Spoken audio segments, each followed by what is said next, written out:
We're back, people. What is up? Got another little stream going on today.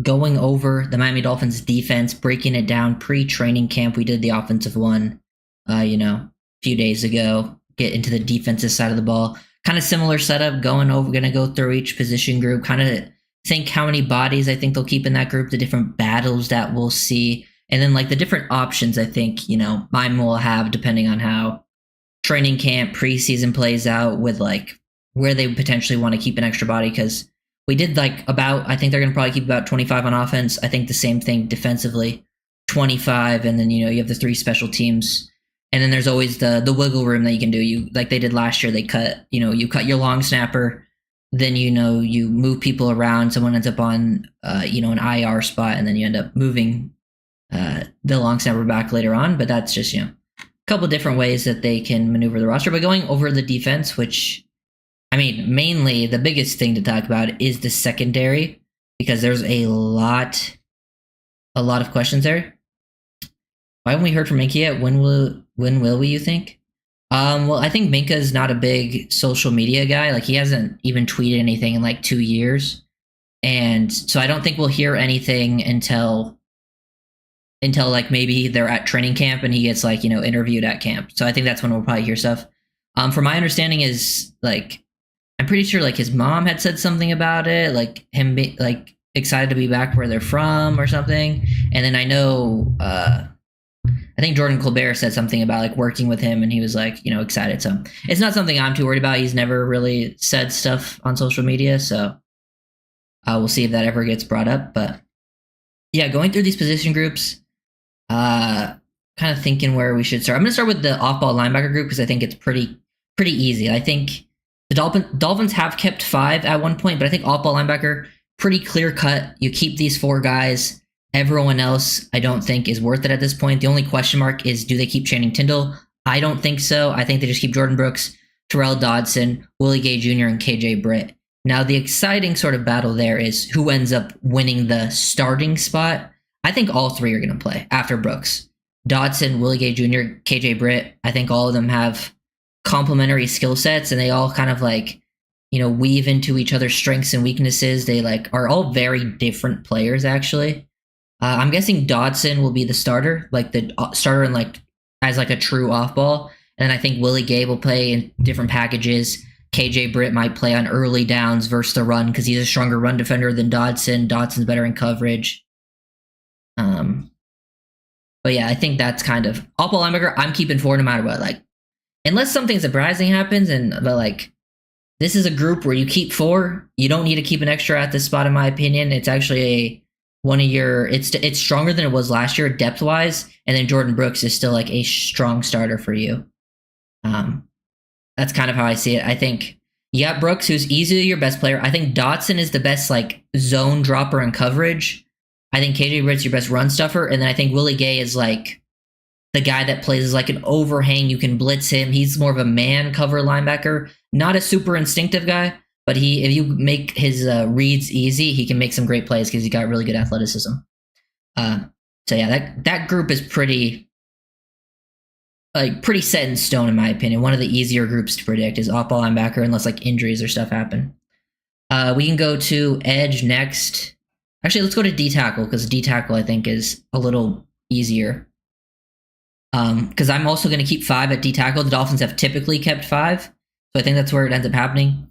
I think Zach Sealer, Kenneth Grant, Benito Jones, Jordan Phillips, 4 right there that are very, very locked in my opinion. Then outside of that is kind of where you get your battles. I think Matthew Butler, that guy they picked up from Vegas, is an interesting one for that 5th spot because he has a differing skill set, more of a pass rusher actually than a run defender. Can play in a little more wider alignments. And if you keep guys like Benito Jones, Jordan Phillips, even Kenneth Grant, a lot of them have experience playing as a nose, 1 tech. So if you want to have a guy on the depth chart that could play more like a 5 tech, that could be Matthew Butler. Or they could keep Zeke Biggers, who was their 7th round pick in this class. That's who I think will be fighting for the 5th spot. I guess you could see a surprise from Matt Dickerson or Ben Still, because Still has actually seen some playing time. He played, I think, for Arizona and Tampa Bay last year. He had playing time for them, so he's not someone you can just completely count out.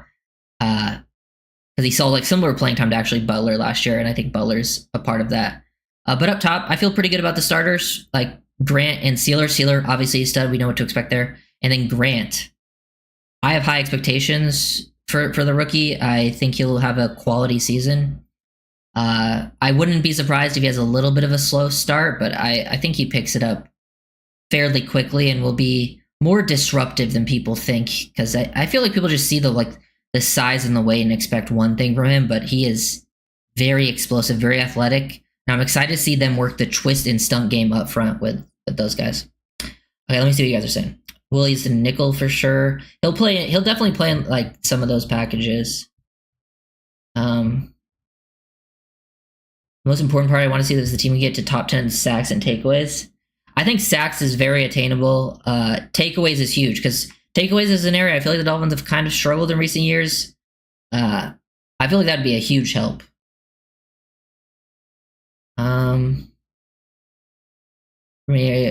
Forgive me. Can you repeat your proposed D-tackle group? Oh yeah. So I think the four that I feel very confident of like being on the roster. Obviously, your top two are Sealer and Grant, and then I think Benito Jones and Jordan Phillips are very likely on the roster, and that's 4. I think you keep 5, and I think the other guy that's most likely will be either Matthew Butler or Zeke Biggers. And I'm actually leaning towards Butler because of he has more pass rush potential. And I actually think he's a little bit different than a lot of the other types. He would be more of like a Sealer backup, while Benito Jones and Jordan Phillips would be more of like a Kenneth Grant backup. And Biggers would be more towards that Grant type of player too. So I do think they need someone that can play a little bit wider in alignment, give you a little more pass rush on rotation. Wouldn't be surprised if someone like Ben Still competes as well, because he's had playing time in the past year. But I think right now Sealer, Grant, Benito Jones, Jordan Phillips. And then I'm leaning towards Butler, but I don't think you count out Zeke Biggers, because he was a draft pick, very late draft pick. So that should be the battle to watch. Does your D-tackle group black versus... Yeah, that's why I'm talking about Butler, because I think Butler gives you 5 tech versatility. And then Sealer can play 5 tech. I think Grant can like sparingly play 5 tech. I think people will be surprised how athletic he is, but yeah, I think it's more Sealer and Butler. Yeah, and you could use your DNs there. I think some of them have that capability if needed. But that's kind of... I think you keep 5 there. I think you keep 4 off balls, 5 D tackles. That's 9 bodies right there. We're trying to get up to 25. Edge and DBs is where I think I'm going to keep an extra DB, I think. But edge is a room where like you could potentially, if you do want to keep 10 DBs instead of 11, you could keep 6 edges, because the edge room after your top 3, because Phillips and Chubb coming off an injury, you might want to be worried about that. Oh my God, what's happening here? Okay. So they might want to keep extra bodies there. I probably would keep extra DBs because it's the biggest question marks. But let's go to the edge room. So your top 3 are locked: Chubb, Phillips, Chop. Very good unit. Biggest problems with those 3 right now, particularly Phillips and Chubb, is the injuries. I think Chubb will be back to 100%. I don't think Phillips will, but I would never count out Phillips. I think that he's a freak of nature athlete. And I think him being 2 years off the Achilles is better than it being the knee. I think the Achilles is more important to being healthy for edge, especially with all the bend and stuff you got to do. High expectations for that group. I think Chubb will have a quality season. I think Chop will be one of the best players on Miami this upcoming season. He was one of the best players on Miami last year in the second half of the season. Then this is where you get some question marks, because right now, like on our lads, the next edge is Quentin Bell listed, but Bell is not guaranteed a roster spot, but he did play pretty solid for you last year. Out of your edge group, he's probably your best in coverage, and he gives you pretty good rundown reps. Not much as like a pure pass rusher. I think you can work him on like twist and stunts, blitz him. He can also play some off ball if needed, so that is in like special teams. So that does give Bell, I think, a decent chance in this fight. And then I think the other 2 that are like I'm really kind of pulling for are Muhammad Kamara and Grayson Murphy. Now that's why I say you could potentially keep 6 edges. I think you either keep 6 edges or 5, and then DB is the other spot where you either keep 10 or 11. And then Kamara, he's 2nd year, 5th rounder. Grayson Murphy has apparently been lighting it up at minicamp, and he was showing a lot of promise before injury last year. And I'm a big Grayson Murphy fan. If you go back to his UCLA film, pressure monster. He's someone that I kind of think is a potential one of the sleepers like on the late end of the roster that I actually think has a chance to like be something. Then you have other names there like Cameron Good. I think, Cameron Good's time has come to an end. You got Derek McClendon. He's just a camp body in my opinion. But I think, you got 6 guys there that all have a potential chance for a roster spot. You could keep all 6, but I think there's a very real chance they only keep 5 because I think they've mostly kept 5 edges in this regime so far. But they could keep 6 because of the bodies, and Phillips and Chubb have had that injury history. Maybe they don't want to risk it. But yeah. Grayson Murphy's the next AVG. I hope so. They're not the same player. Maybe more. I think he has more pass rush than maybe AVG did early in his career, but AVG is definitely more like versatile in terms of like his coverage ability and was a really solid run defender. I'm keeping 4 safeties, maybe 5. I think they have to keep 5. They've usually kept 4, but I think with adding Minka, I think they have to keep 5. Because like there's like 6 safeties right now that you kind of want to keep. So, this is live, Irving. Yeah. I also might see some time out there too. Agree, strong tears from the Kelly comment, an overlooked factor. Yeah, I agree.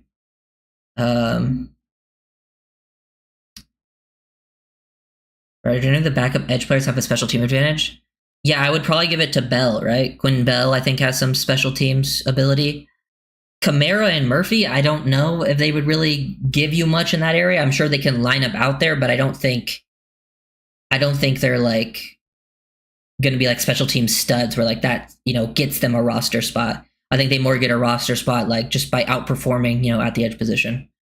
But yeah, I feel good about the edge room overall. I think your top 3 are all very good players, and I think your next 3 there's potential to work with there. And I think Bell, if he's on the roster, Bell showed pretty good ability and coverage for an edge guy, and then also he can stop the run. Not much pass rush ability, but when you get to your backups at edge, you're not expecting a crazy amount of pass rush ability. So yeah, that's kind of where I'm at. 5 D tackles, 4 off-ball linebackers. DB is where things get interesting. We'll just do DB as a whole because safety and corner, I think they're going to go hand to hand here. Because lots of bodies. Looking at safeties, right? Before the Minka trade, there was like 5 guys I wanted to keep. So now with Minka, there's 6 potential safeties because you got Minka, Melifonwu, Ashton Davis, all 3 added this offseason. You have Elijah Campbell returning, who I guess Elijah Campbell could be the odd one out, but Weaver always talked highly of Campbell, and he's your best special teamer of this unit. And then you got the 2 young guys with Dante Trader Jr. and Patrick McMorris. That's 6 safeties. Teams typically keep 4, sometimes 5.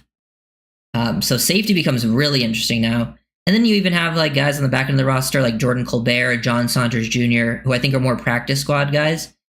But man, that will be an interesting battle in preseason to see who comes out at top of the young guys. Maybe the young guys even overtake one of the veterans they added this offseason. I think Minka and Melifonwu will be your initial starters. But I wouldn't be surprised to see plenty of rotation throughout that room. And also 3 safety sets. We talked about that. Last year, the Dolphins ran 3 safety sets in certain games. When the Dolphins were down on their corners, injury-wise, they ran a lot of 3 safety sets in those games. And with the safety room probably being stronger than the corner room, wouldn't be surprised to see them go that route again with more 3 safety sets. Weaver coming from Baltimore, they like to run it. Yeah.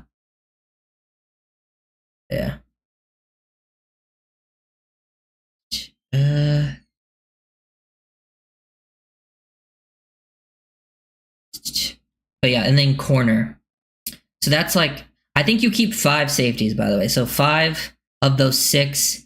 Also, you could still potentially keep all of them. Like we said, if they want to keep all 6 initially and maybe one of them has an injury, you keep all 6, you cut your long snapper at the start, then you can place the 6th guy on IR, and then now he's not out for season, or you can put him on PUP, whatever it is, whatever injury list. Then he's not out for season. He's only out for a specific period of time. Then you put him there, and now you have that roster spot open. You bring the long snapper back. I don't even know who the Dolphins long snapper is right now. It's Joe Cardona. So probably the only position I could have named. But yeah, that's kind of something I could see happening there. They did it last year with McMorris. McMorris was on the initial roster. They cut Ferguson. They put McMorris on IR. Ferguson came back eventually. So that could happen again. And then since I think they keep 5 safeties, and I think they keep probably 5 edges instead of 6, that means I'm guessing 6 corners. And we got a lot of them to list. This will be a fun battle. One of the more fun battles, I think, of this offseason. At the top, you got Kohu. Kohu's probably the most set-in-stone player. The corner room's so interesting because I think I saw a Dante tweet about it, but the corner room's so interesting because after Kohu, and probably Storm Duck as well, but even he's part of that conversation, I'm talking about guys that could easily be starters for this team, but are also guys that could be cut. That's how really unpredictable this corner will be this year. Because then after that, you got Cam Smith, probably his last chance to really prove himself. I don't really have high expectations, but it's kind of his last chance to really prove himself, lock in. Being a former second-round pick, that's going to give him a chance. You got Ethan Bonner, who's, part of that UDFA group that has stood out and has at least shown some potential. He's a part of the battle. He could see playing time. I could see him also be on the practice squad. That's how crazy this is. Jason Marshall Jr., the rookie you just drafted, probably gives him a roster spot, but does he see playing time? Probably not instantly, but I wouldn't be surprised if he gets it at some point. Then you got some veterans that you added, like Artie Burns, Kendall Sheffield. Players who have at least seen playing time in the league, that could give them an advantage over the young guys. I'd rather see the young guys play at least because it's not like I'm expecting much from Burns or Sheffield. Maybe the young guys can at least surprise because they're at least more unknown quantities. Then Isaiah Johnson, another one of the UDFAs that's long, physical. Same with BJ Adams. Same with Ethan Robinson, another UDFA. The corner room is very, very interesting. And I think they keep 6. So, probably Duck, Kohu. Oh, man. Duck, Kohu. Let's see. Duck, Kohu, Bonner, Marshall. They probably keep Cam Smith. And then the other one's going to be either Adams, Isaiah Johnson, or Sheffield or Burns, one of those 4. But it could really go in any direction.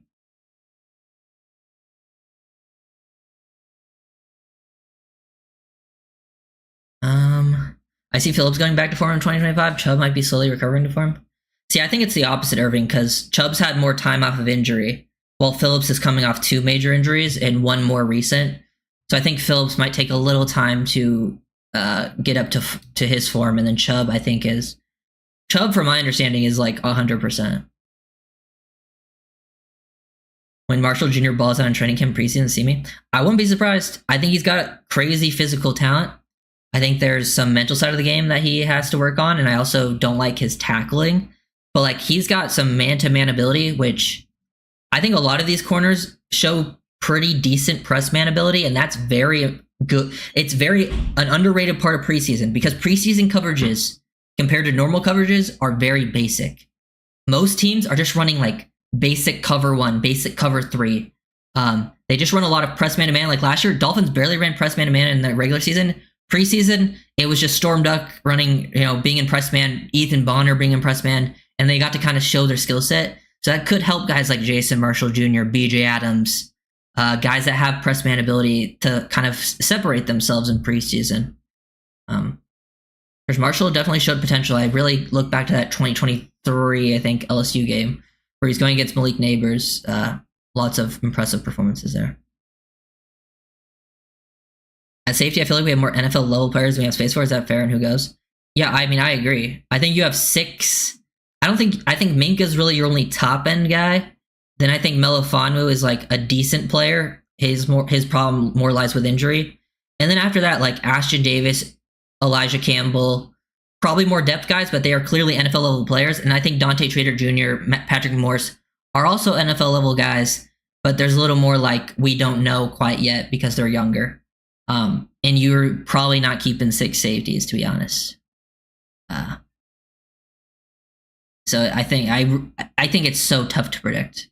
I wouldn't be surprised if it's it just comes down to an injury thing like last season, where one of them gets injured, you put them on an injury list, and then they end up back on the team later. I feel like they'll find a way to keep all 6 of them. Whether it's through injury, maybe one ends up on the practice squad. But either way, I wouldn't be surprised to see all 6 on the roster at some point throughout the season. think the secondary is the toughest to predict. Like off-ball linebacker is easy to predict. Edge and D tackle, there's really only like one battle that can really happen, and it's at the end of the roster, and it's like between two guys. DB is just like anyone could win anything. BJ Adams and Isaiah Johnson should be fun in preseason because if we just let them get physical and press. And what do they do when they sign a veteran corner? Well, we don't have much cap space. They can create cap space if they wanted to. If they do sign a veteran corner, that bumps off one of these guys, one of the, the probably UDFA players. But either way, like, even if these guys, I want to make it clear, if you don't make the initial roster, like last year, like Isaiah Johnson is still on the team and fighting for a spot, but he wasn't on the roster at all last year. He was on the practice squad like the whole season. So you can still keep guys around and potentially, people get elevated very easily now in the NFL. Like it's way more likely to get elevated from the practice squad, and you could easily be here in the future. So they probably think they can probably keep, like if BJ Adams doesn't make the team, they probably feel like they can get him on the practice squad, I'm guessing. Unless he balls out in preseason. That's how these guys make roster. If they ball out in preseason where everyone has eyes on them, then teams become a little scared. Like, ooh, I don't want to risk that. Okay.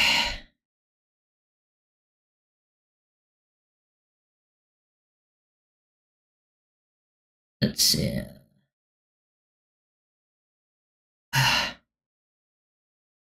What up, DJ Don? They have to sign Sealer first. Yeah, they could extend like Sealer or Brooks to create cap space for this season.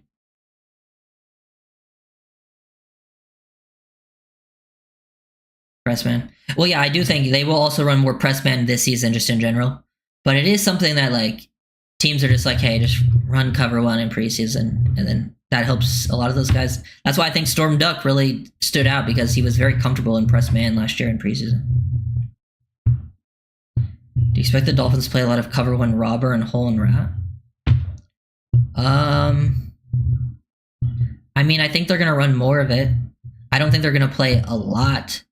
Most teams don't run a lot of cover one. Like the teams that run a lot of cover one, it still ends up being like, 30%. Like 30% of cover one's like a huge amount. I could see more so robber, because I think you have safeties that are comfortable robbing, playing in that spot. Rat, I don't know if you really have, I don't know if they should be putting their linebackers in those types of positions. And hopefully they don't get, yeah. Dolphins haven't really had that problem. Like, I feel like in years past, I've always had like the worry, like, oh no, this guy's gonna get claimed, and then it never happens. Like it very rarely happens.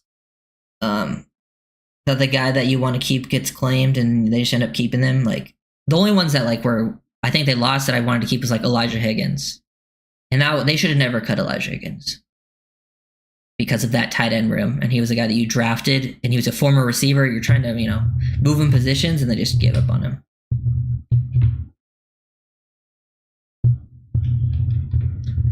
How many sacks did we have? Only had 35 last year. Yeah, I'm not too worried about. I don't really care what the final sack number ends up being, as long as they just start getting a lot of pressure, which I expect. Because the Dolphins do a very good job of getting pressure with 4. It doesn't always need to be a sack. Like, pressure is a much better indicator of pass rush success than sacks, because sacks can be very inconsistent. Like if you're quick pressures, by the way, like if an edge defender is getting a lot of quick pressures, I would prefer, like, those players are playing better than guys that are getting sacks, 5 seconds into plays. Like, yeah, it's a good play, but those sacks aren't super impressive. It's like the Myles Garrett versus TJ Watt conversation, especially last year. Like, people argue TJ Watt versus Myles Garrett, but if you watch the film, Myles Garrett is winning like that. He's getting crazy pressure, winning quickly, while a lot of TJ Watt's sacks are coming off of like other guys getting pressure and then working into him, or they're coming late, and he's making good hustle plays. You got to give him credit, but the way Myles Garrett's making the play is more impressive. At least last season. TJ Watt's still a great player, but he's not what he used to be. Was there? Let's see. Also saw this interesting article from Max Discano on Twitter. He was talking about like the forgotten part of playing NFL quarterback, talking about processing. Because I think that's become, I feel like a lot of people just look at physical tools nowadays, and physical tools, don't get me wrong, are important. Because I think that, can help separate you. I think having quarterbacks that, because still to me, processing is the most important thing. All the top quarterbacks, even though a lot of them have great physical tools, all of them are great processors. And then the physical tools, because I think a lot of people think your mental sets your floor, while your athleticism sets your ceiling. Well, I've been kind of taught that it's the opposite, that your athleticism sets your floor, and then your mental sets your ceiling, like the processing side of the game. That's why I'm like, if you ever do try to upgrade, you're trying to find someone that has the whole package. Don't just go in the complete opposite direction and go for the crazy athletic guy. Pressures are overrated, sir? No. I mean, I can tell you for a fact that's wrong. Like, that's not even an opinion. Like, they're like all the top NFL people, like pressure, pass rush win rate is going to be more telling of how well a defense, like of how well a pass rusher is playing than sacks. Sacks can be very misleading. Obviously, a guy with high sack totals can still be playing great. It just depends on how you get those sacks. Because I always go back to the Cam Wake, Olivier Vernon year when Olivier Vernon had double-digit sacks, and it got him paid a lot of money with the Browns. But if you go and watch the tape, like almost half of Vernon's sacks ended up being forced from Cameron Wake. And, Wake doesn't get credit for sacks on those plays, but like he was the one who really made the impact. So that's why I'm looking at how quickly you're winning. Like, sacks will come if you're getting a lot of pressures. Are you correct about athletic versus mental? Yeah, because I think when you look at quarterbacks, actually a lot of athletic quarterbacks, people think it's the opposite, but athletic quarterbacks actually usually end up playing better early on. And then the guys with like the mental side of the game, like once they catch up, then they go crazy. So you're telling me sacks are not more important? Pressures cannot take loss of yardage. I'm telling you, okay, so obviously, if you're looking at it from just a play standpoint, yes, a sack is better than pressures. But if you're looking at it from a player perspective, a better way of telling how a player is playing is actually their pressure percentage than their sacks. Now, pressures can also be misleading. You have to look at like their win rate, how quickly they're getting pressures, but it's actually a much better indicator of pass rush success than sacks are. Because sacks, if you just look at sacks, can never tell the full story. Now, a person with high sacks can still be playing amazing, don't get me wrong. It just depends on how you're getting those sacks. But in terms of like, I'm looking at it from like a player perspective because I do a lot of evaluation rather than, because I'm just like, player evaluation is like my main thing. I don't really care what their sack numbers are. Nope, cap for life. That's not what I'm telling you. You always ask these questions about basically not what I said. I don't know what Trey Hendrickson's got to do with what we're saying. I haven't watched Trey Hendrickson, so I don't know how he actually was playing. But you can't just look at a player's sacks and know if they're playing good or bad. You got to watch the film and see how they're getting those sacks. If those sacks are on great wins, quick wins, then hell yeah. That's why people were mad when like Myles Garrett won, I think, Defensive Player of the Year over Watt. But if you watch the film, it wasn't even that close.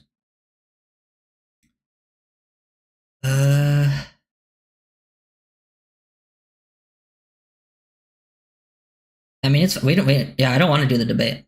I've had this debate. It's not even really a debate.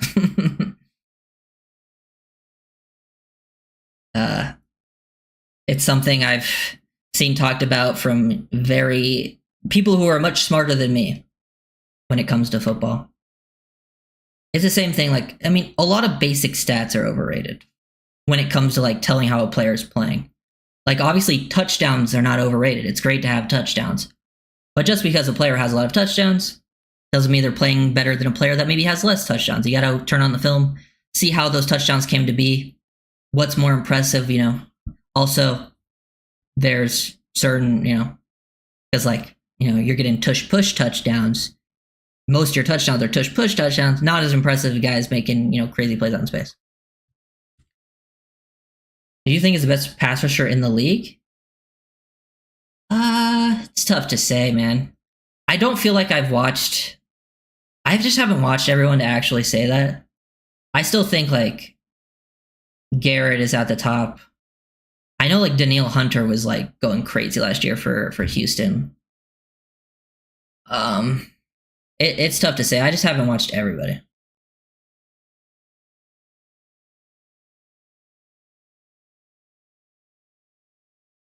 Do you believe the Dolphins will not sign a cornerback at the beginning of training camp?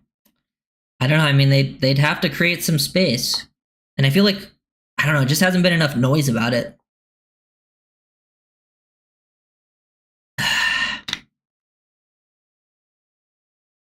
What old lineman is out there? Honestly, I don't know if they're going to sign anyone at this point.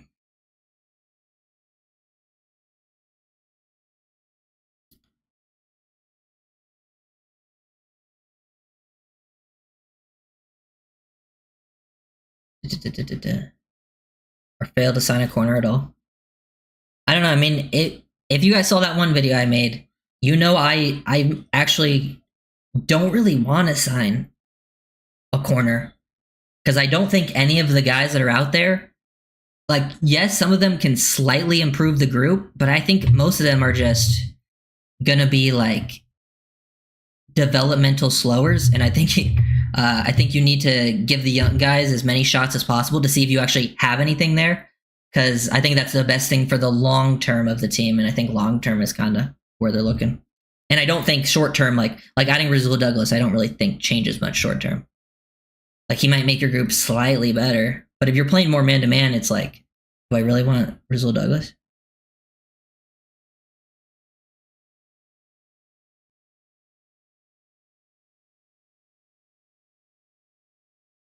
Be interesting to see how Matt. Yeah, Crosby's up there too for sure in the edge rusher, pass rusher group. I don't know. I couldn't even tell you the best pass rusher is on the Dolphins. It's tough to say. Honestly, the pass rusher I'm probably most confident because of the lack of injuries is Chop. And Chop showed a lot last year. Even though I think Phillips is very good, but I'm kind of concerned with him. And I think Chubb will be good.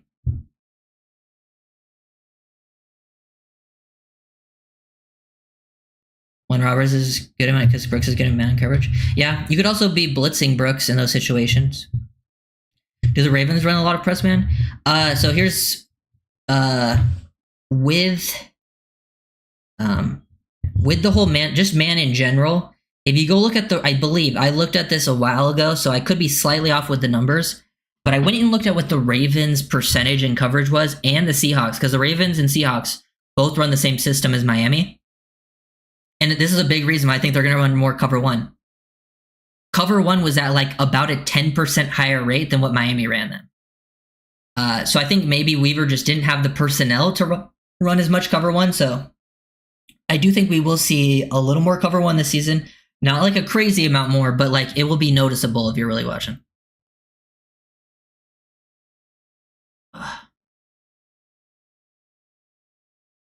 UDFA surprise this year? Honestly, I watched some Andrew Armstrong again today. I wouldn't be surprised if Andrew Armstrong like shows out in like preseason. Because sometimes with these UDFA guys, it can be hard to shout in camps. But if you can really shout in preseason, that's how you make it onto these teams. And I still feel like Armstrong should have been drafted, in my opinion. I think, Conyers has a chance in that tight end room for sure.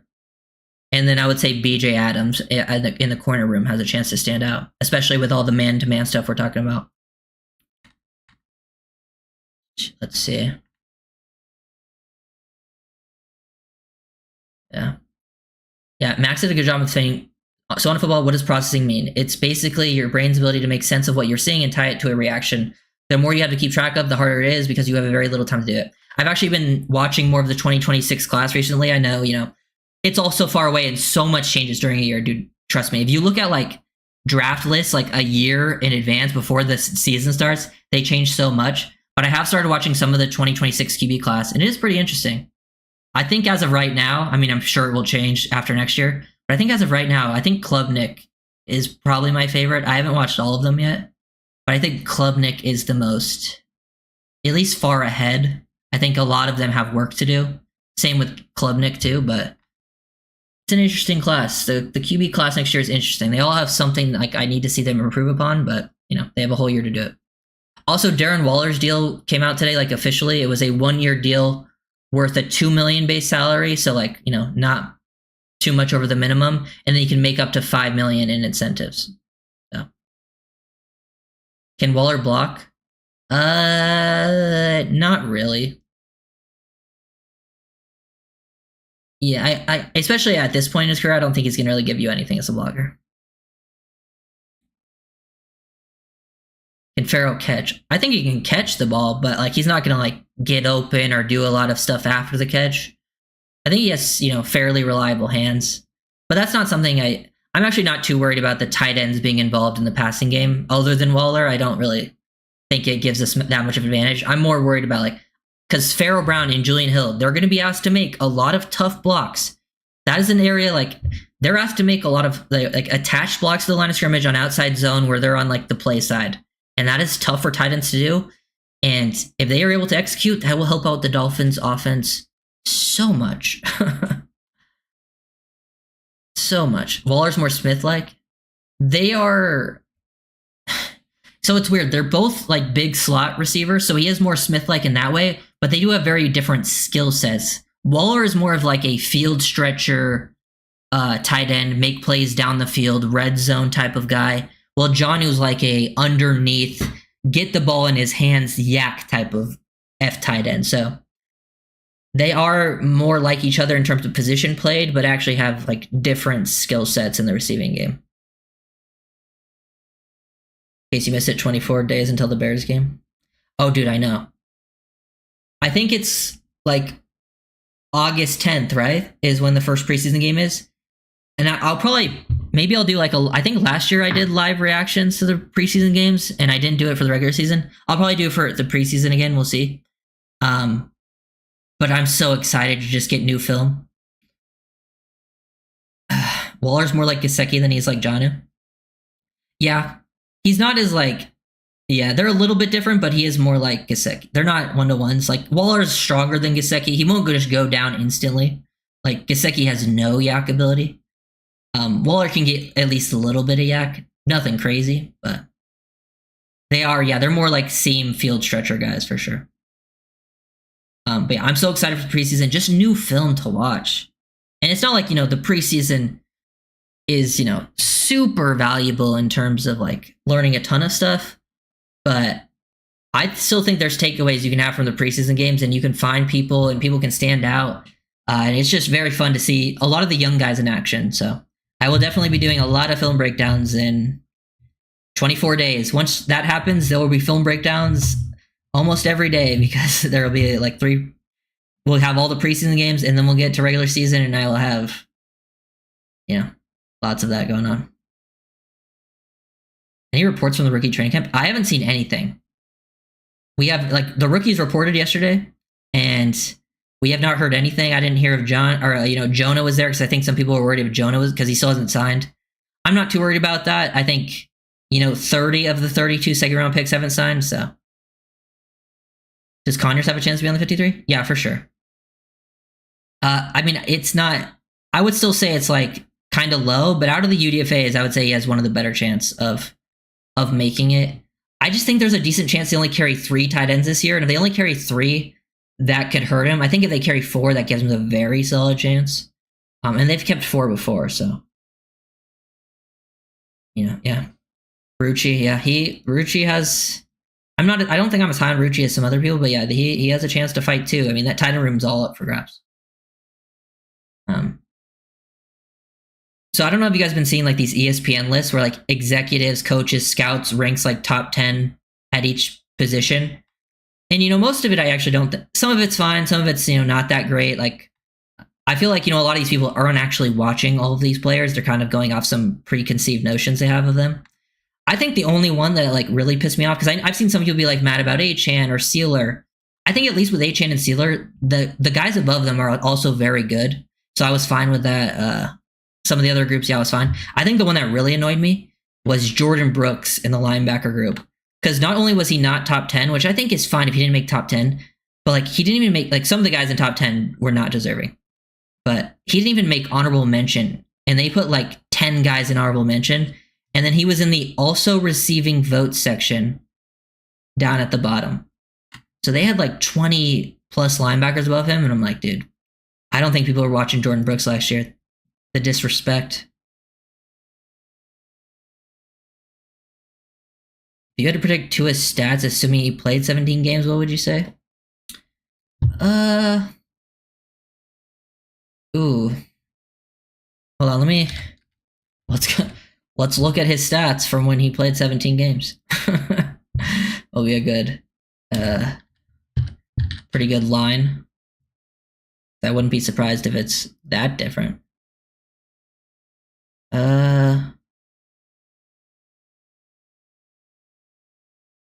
That's not telling me. Okay. So yeah, I would say, honestly, it would probably be pretty similar to the 2023 line.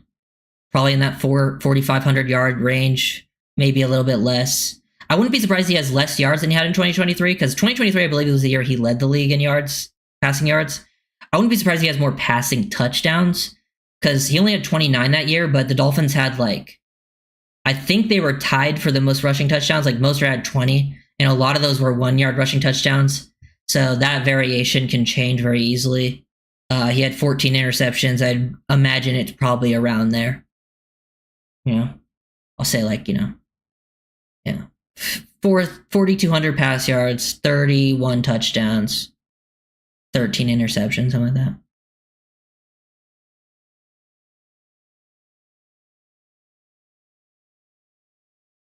%68 completion percentage. What did he have this year? Yeah, 69. What did he have last year? It was too high. No, last year, honestly, if his completion percentage, he had almost 73 last year. I'd say less than 10 interceptions. Nah, I think they're going to be more aggressive. So, because last year Tua had a 72.9 completion percentage. I actually think it's a bad thing if Tua has that high of a completion percentage again, because he almost broke the completion percentage record.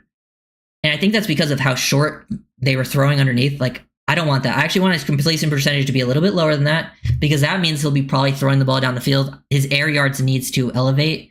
And that's more towards the 2022 and 2023 seasons. And I think the way that happens is more so the running game. And if your running game's going, that should help your play action game, and that should help your O-line in pass pro, and that should allow you to have more long developing routes. And I also think maybe letting Jonnu go is more, at least shows that I think they want to go back towards more that where they're pushing the ball down the field. And if you push the ball more down the field, your interception numbers should rise a bit. That's just the nature of playing the position. Who takes rookie guard spot if he holds out longer than expected? Well, I don't even know if he's holding out. I know he hasn't been signed yet, but that doesn't mean he's holding out. But I would guess Eichenberg would technically be your starter, because Eichenberg has just like because he has the early experience and understands the scheme. Not that I want that. Ooh, the tight end room may be the hardest to predict in my opinion. Yeah, it's up there for sure. I think it's up there with the DB room because, like, as we said, like, especially because it's one of those positions where, actually, I don't know. I think corner and safety are harder to predict in terms of, like, starter and even who makes the roster. And then tight end, like, I think the back end of the roster is tough to predict, but I do still think the top end of the roster will just be Darren Waller as your F tight end.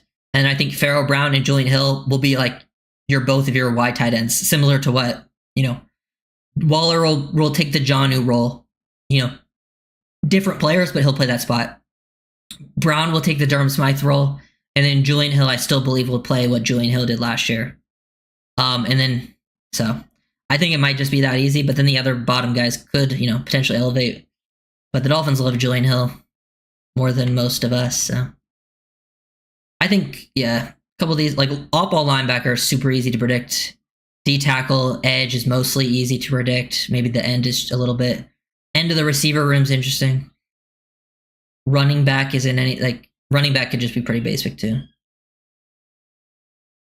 Goff was 4,600 yards, 72 completion percentage, 37 touchdowns. Yeah. But they also, they also have like the best run game in the NFL and a elite play action passing game. I don't know if the Dolphins will have the best running game, like that consistently at least. But I do agree, it's not crazy. It's not undoable because, Goff's good, but he's not elite.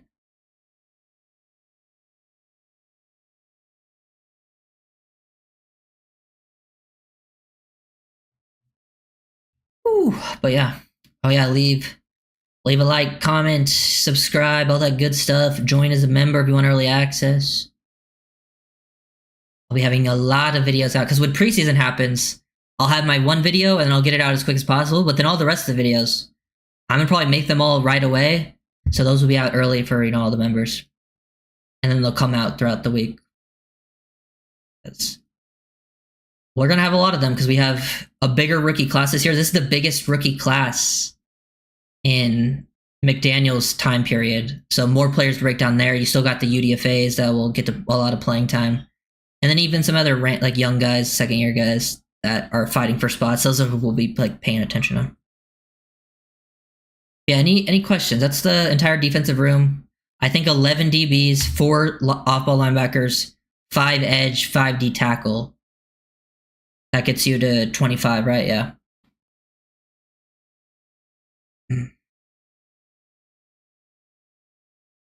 You got Minka deep or Robber?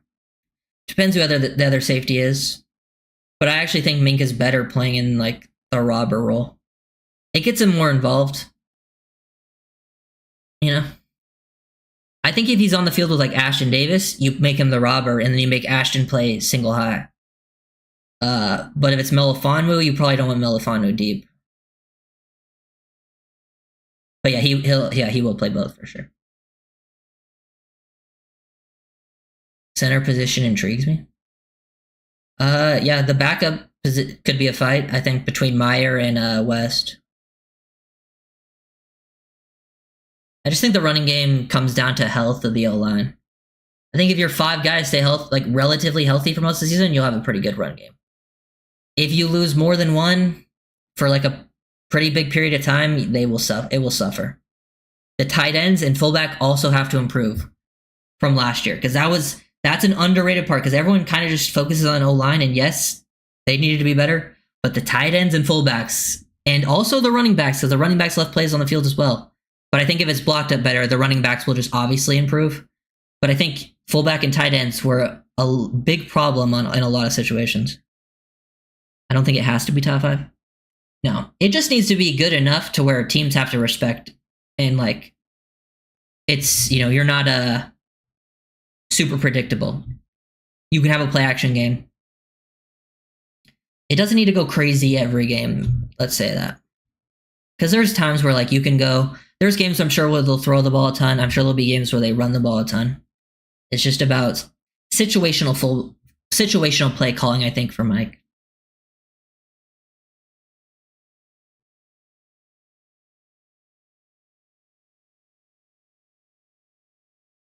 Only once the McDaniels starting O-line played the whole game. Yeah.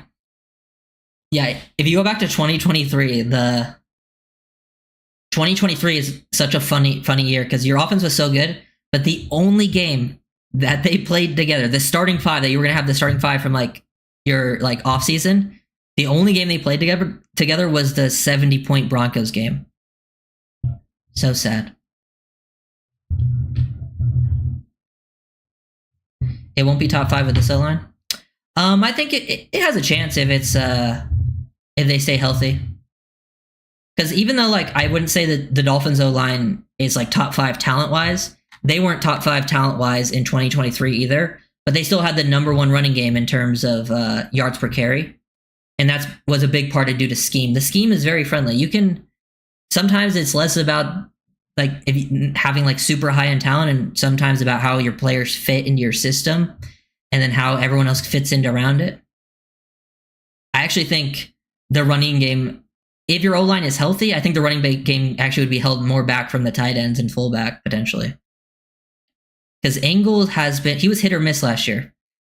The Dolphins' run game was at its best in that Patriots game, and that's when Engel went crazy. Engel had like his far and away his best game that season.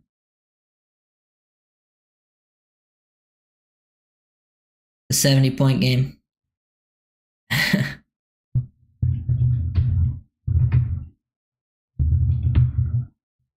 Yeah. That's why we need the running. The running game will open up everybody. Tyreek, Waddle. Because I feel like people think Tyreek and Waddle are like.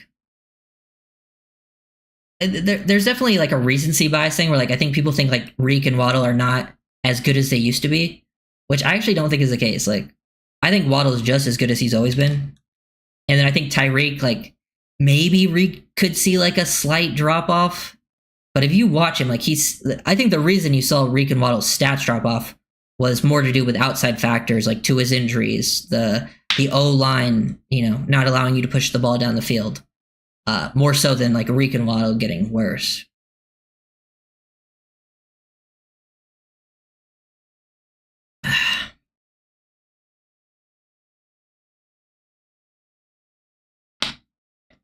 Dolphins have not been healthy. Oh yeah. Oh man, I don't expect the Dolphins to stay healthy. I just think there's certain positions and groups you need to stay healthy more than other. It's funny because the one season Tua played every game was 2023, but that was the 1 year. It was the 1 year everyone else got injured.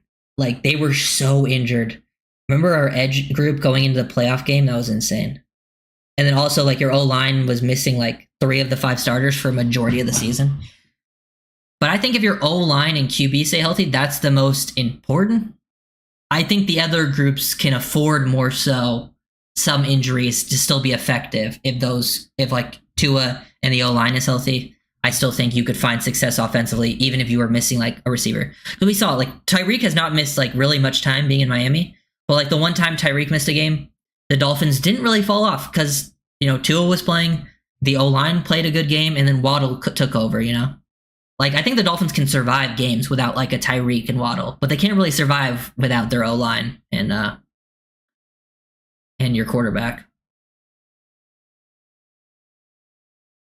And then obviously defensively they've struggled with injuries as well, as we've seen. Oof. I don't know. I got a big Waddle year this time. I think Waddle, looking at the team, Waddle's gonna have a big year. I think Malik Washington, Nick Westbrook-Akine will have quality roles. Maybe not big statistical years, but I think they'll be important to the offense. I think we're going to see a Jalen Wright breakout. Chop will be one of the best defensive players on the team, and just one of the best players on the team in general. I think Grant will start a little bit slow, similar to Chop, but then we'll have a strong finish. And then DB-wise, I don't know. I think the Dolphins should give Ethan Bonner a shot. That's my advice. And then I would start with the veterans 3 safety group of Minka, Melifonwu, and Ashton Davis, because if you have Ashton Davis out there, he can play single high. And then that will allow Melifonwu and Minka to use that versatility more. And then if they start to not play that well, like, Melifonwu or Ashton Davis, then you rotate in some of those young guys and see what you got. If the Dolphins start losing games, see what you got in the young guys, because that will be very helpful going into the future seasons, because the Dolphins will have question marks at a lot of spots after this year, like same spots as they will have, but then they're also probably going to get rid of Tyreek, so they'll have another question at receiver. You still have questions at tight end, you'll have questions in the secondary for sure. You might want to upgrade at your second linebacker spot, so give yourself as many opportunities possible with those guys and see like, oh, is this guy really something that we can rely on in future seasons? Hot take is what all leads a team in yards. Wouldn't be surprised.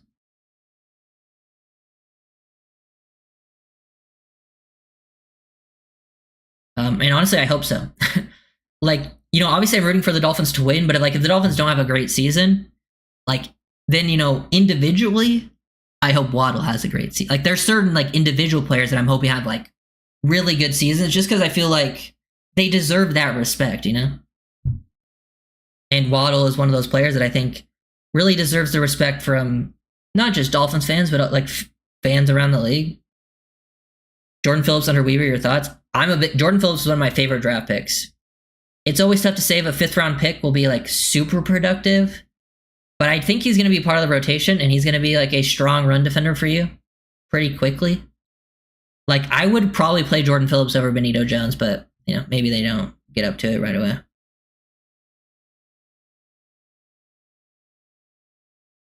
Could have had McDuffie on a rookie contract at 30 million. Oof. I love McDuffie, man. McDuffie is one of the first players I ever made a film breakdown on. I think it's like my 3rd or 4th video made on this channel. Trent McDuffie, back at Washington. One of my favorite draft prospects ever.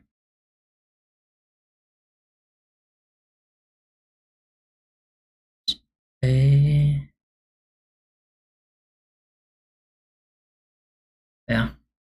Cool. Any final questions? Because I think that was everything I wanted to talk about. I don't know why I got... Here's just a random Kid Club Nick clip. 2026 action. Horrible quality. Good throw, though. I do like Club Nick. Their 2026 class is interesting. What else did I talk about? Oh yeah, training camp that's open to the media starts 7/26. Dolphins fully report next week, or it's open not just to the media, it's open to everybody, fans. I think training camp will start next week on like the 22nd or something like that. Hopefully we get updates right away, like the media is there and we can get updates even before the fans are there. When are we doing the offense? Oh, I did the offense a few days ago. I did them first on stream. I can go over it quick. Offense, 3 quarterbacks. Tua, Wilson, Ewers.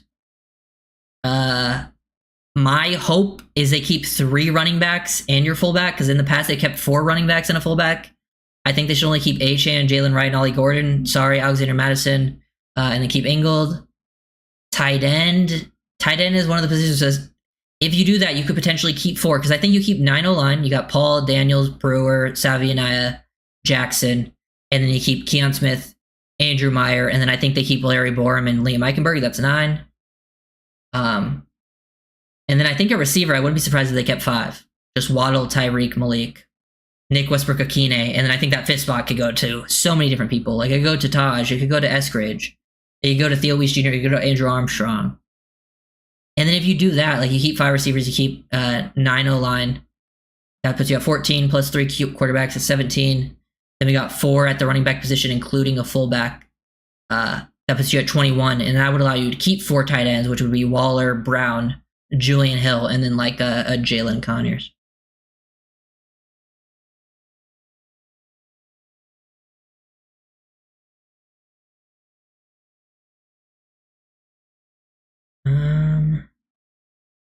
We need Coach John Gruden time. That's a big no for me. Minka's still silent about the trade. Does Ray? No. He's just not on social media, and I feel like I've heard enough from other people now to be like, he's fine, but you know, maybe he's not. But we haven't heard anything reported negatively, so I'm not going to worry about that until it maybe comes up. Will we be able to keep Coach Weaver out for the season? I think there's still a decent chance of that. But if the Dolphins are good, then yeah, there's a decent chance he's gone. But also, if the Dolphins are bad, he could also end up becoming the head coach. One last thing, does Ezu Konma still exist? He's on the roster. I don't think he makes it. I think his time is done. I think Ezu Konma and Tyndall's time are done. I think for players that you draft, you usually got like a 3-year rule. And they're on to year 4.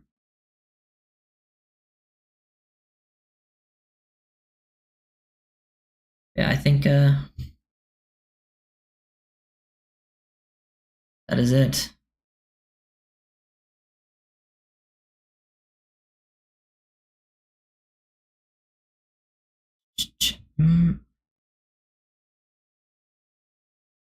Yeah, okay, thank you guys for watching.